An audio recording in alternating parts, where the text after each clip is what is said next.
What's going on, guys? Welcome back to Tradfish Aquatics. Today I want to talk about filtration. Three different kinds, being canister filters, hang-on back filters, and sponge filters. How much they cost and how effective they are versus each other at filtering your aquarium. So the first one I want to talk about is canister filters. So right here I have a Fluval 406 canister filter. As you can see, it's fairly large. I think this canister filter is rated at 100 US gallons. Not an hour, like a 100-gallon tank. So that being said, if we open this up,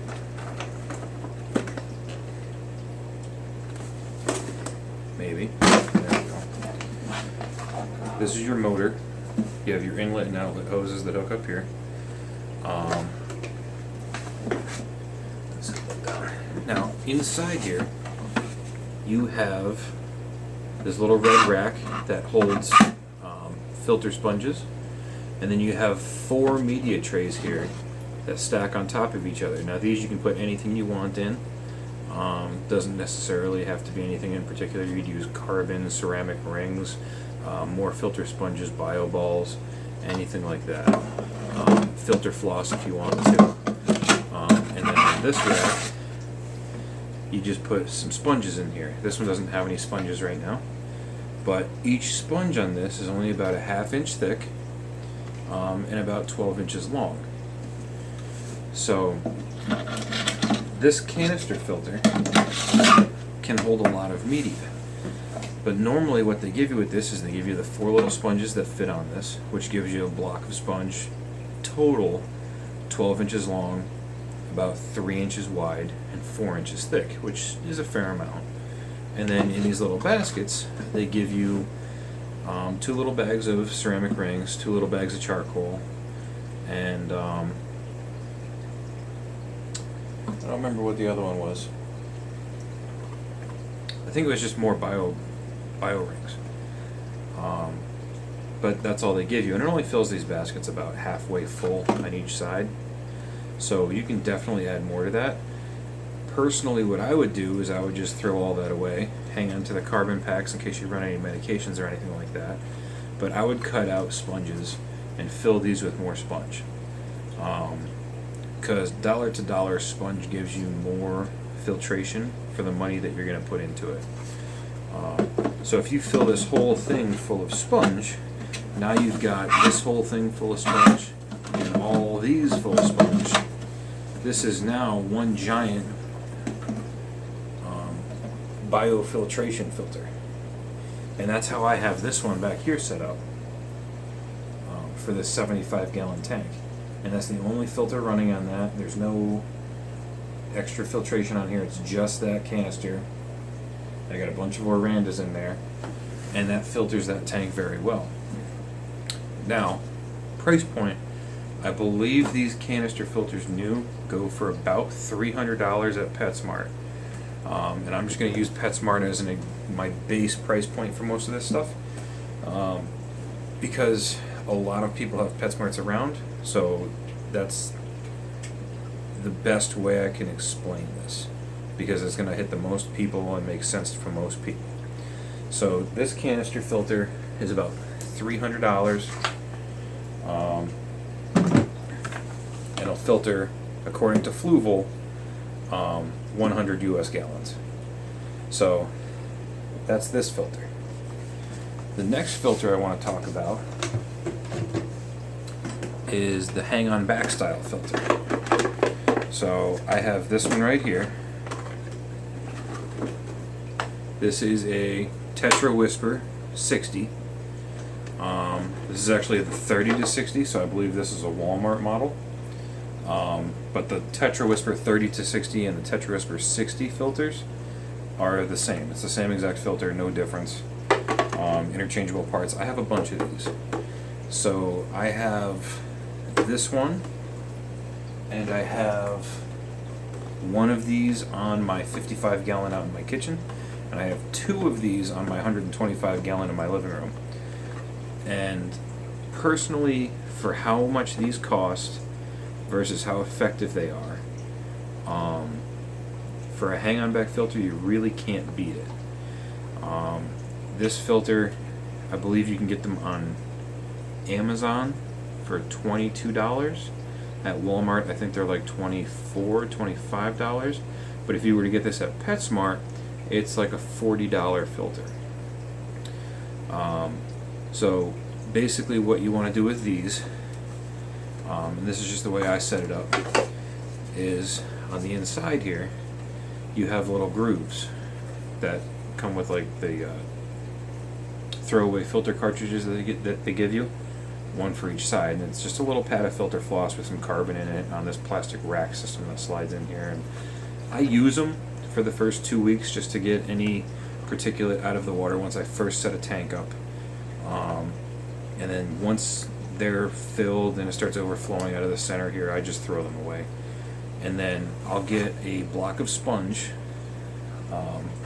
and I'll cut out a big piece to fill this entire spot here and put it on each side. Now each one of these slots is about 4 inches wide, 3 inches deep, and about 8 inches tall. So right there, if you fill this all with sponge, you've got more sponge in here than you would on this. So you get more sponge into this than you would on this. So based on that, this would almost be as effective at $20 as a $300 canister filter if you didn't fill all the other media baskets with sponge. Oops. And just left it with Biorex and stuff like that. So you can modify the way you use these filters to make them more effective at their job, and it also saves you money because sponges you just wring out in the sink, or if you have well water, not city water, you don't want to rinse them out in chlorinated water. That kills all your bacteria. I have well water, so I can just rinse them out in my sink. It doesn't bother it at all. It doesn't kill the bacteria. But it's reusable. They never go bad. I say never. You might get 10 years out of it. And then you just clean it out and put it back in here, and you're good to go again. You don't have to worry about going to the store every couple of weeks and buying a pack of the little filter cartridges and then putting them in here, and then 2 weeks later throw them away and put a new one in. You're losing all that bacteria when you throw it out, and it doesn't keep your tank cycled as well as just having a sponge you wring out and put back in here. So for $20 or $40 if you go to PetSmart, you could have a good filter for not a lot of money, and it'll keep your tank crystal clear. So I think that's all for this guy. Another thing I like about this is it's got the adjustable flow knob here, so you can turn it up, turn it down, you know, depending on how hard you want the flow, or what kind of, if you want to get debris off the bottom of the tank, you can turn it up, or you know, whatever. But I use these, I like them. So I think that's it for hang-on backs. So the next filter I want to talk about that is really starting to grow on me is sponge filters. Now, it's basically what it sounds like. It is a sponge that is used as a filter.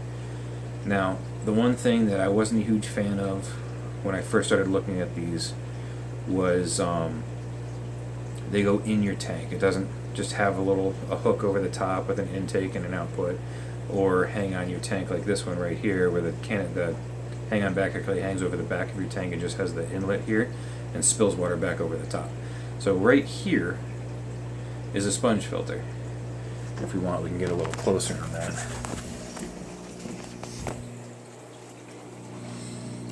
So this is one style of sponge filter. This one just suction cups to the back glass here. And all you do is you run an air stone or an air line. It hooks up to here, pulls water in through the sponges, and then comes back out the feed and pushes air and water out of here and circulates the water in the tank. Now I don't know if you can see all these little micro bubbles in here, but they're moving around. So this little sponge filter is filtering this 20-gallon tank. Now that's one style. Another style is like this one here. This is more traditionally what you're going to see. It's a large filter consisting of just sponge with an air stone running into it, pushing air and water through itself, filtering the tank. And these come in different sizes. This is a large one. I have this one in a 55-gallon tank. And then I have one over here on a 20-gallon tank. This one's much smaller. Now the reason I like these is power consumption and flow. So if you have a tank where you don't want a lot of flow, like this one, for example, I have a lot of fry in here. I don't know if we can see them down there swimming around, but I don't want to be pushing this tank so hard with flow that the fry struggle and end up killing themselves because they exhaust themselves swimming against the current. So I like this filter for that reason.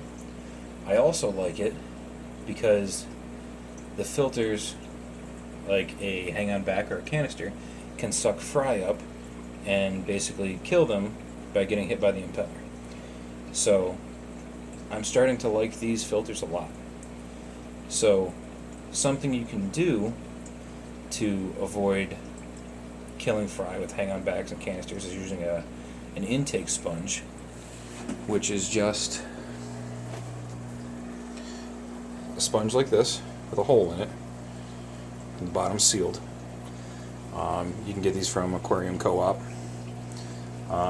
But all you do is you take this little sponge, which is basically the same thing as a sponge filter, right?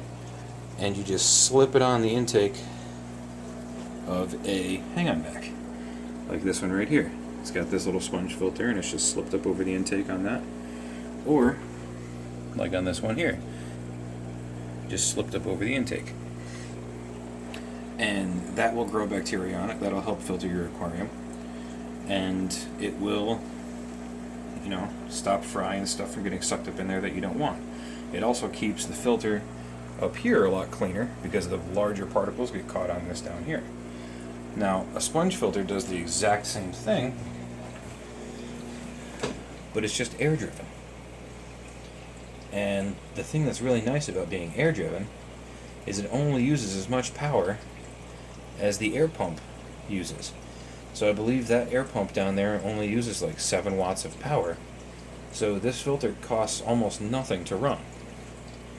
Whereas these hang-on backs use about 14 or 15 watts of power. And these canister filters use about 25 watts of power. So, something I want to show you here. This is a sponge filter rated at a 20-gallon tank. Now, if you look at that sponge, it's about this big around and about this tall.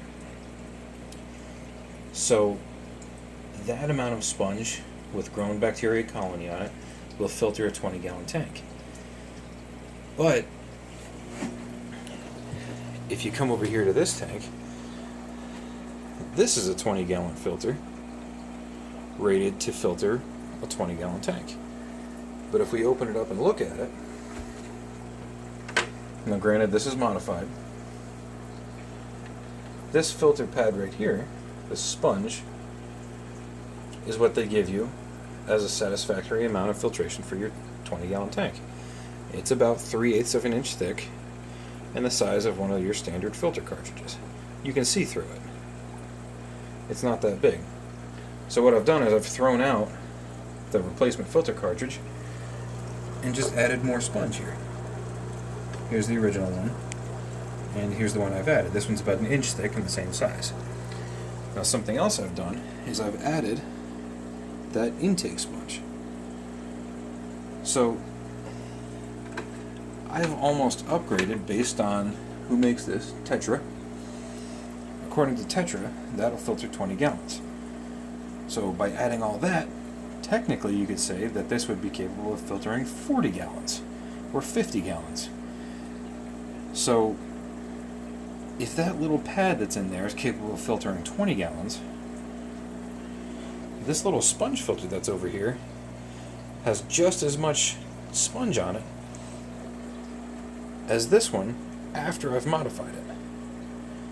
So technically, that little sponge is more capable than this hang-on back. So that's why I really like these little sponge filters, because they're cheap, low maintenance, and highly effective for the amount of money that it costs. These little sponge filters right here, I think this one cost me $4. That big one back there on the 55-gallon tank, I think cost me $7 or $8. And this sponge filter, as well as these 3 sponge filters, cost me $9 for the 4 of them. Now, at $9 for 4, all 3 of those on those 5 gallons over here are running on one air pump. It's a 20-gallon air pump. I think it runs 11 watts of power. So that's 4 watts each, which is almost nothing. So now these, the only thing is you can't get these at PetSmart and Petco and chain stores. They don't want to sell something that they're not going to be able to make return money on. So what I mean by that is you buy the filter pads, and then 2 weeks later you got to come back and get more, and then 2 weeks later you got to come back and get more. They don't make more money off of a purchase like that, so they don't sell them. So that, I think, is pretty much all I wanted to talk about. So you got canisters, hang-on backs, and sponge filters at $300, $40, and $5. And which one is going to work better? So depending on your situation and the tank that you use, what you have in there fish-wise and anything like that, is going to determine what you want to have your setup be. So like on my 75 here, I got the canister filter. It's got a pretty heavy bio load with all these orandas, and it keeps that tank very clear. Now I also have the 20-gallon filter up here in the axolotl. That tank is kept super clear. And I've got the hang-on backs on these, which are kept super clear, and the tanks with the sponge filters are all kept super clear. So all 3 filters are perfectly capable of filtering an aquarium. But you can modify them to make it better. And I think that's the key point, is try to make it so that you're not spending more money on replaceable items, and make it so that the filters are doing the job that they are designed to do, which is filter an aquarium, grow a bacterial colony, and keep your tank clear. If you can get a filter to do those 3 things, then it becomes low maintenance. You don't have to constantly be changing filters. I've had these 2 tanks running for 3 or 4 months now. I haven't serviced these filters once yet. Same thing with this 75. It's been running for 3-4 months. I haven't serviced that canister filter at all. Now, these intake sponges here and here, they have to be serviced about once every 2 weeks because they're picking up large particulate out of the water. So you just pull them off, give them a quick rinse out, put them back on, and they're good to go. You don't have to worry about it. The main filter with the large sponges and the hang-on backs, I haven't touched in months because of those pre-filters. And then these sponge filters, I've had them running for a while and I haven't had to touch them either. So if you match the bio load to the filtration, maintenance becomes negligible because the tank will take care of itself. So I think that's all for tonight's video, guys. If you have any questions or comments, leave them down below. Like the video, subscribe if you like the content and you like the channel, and I will see you in the next video.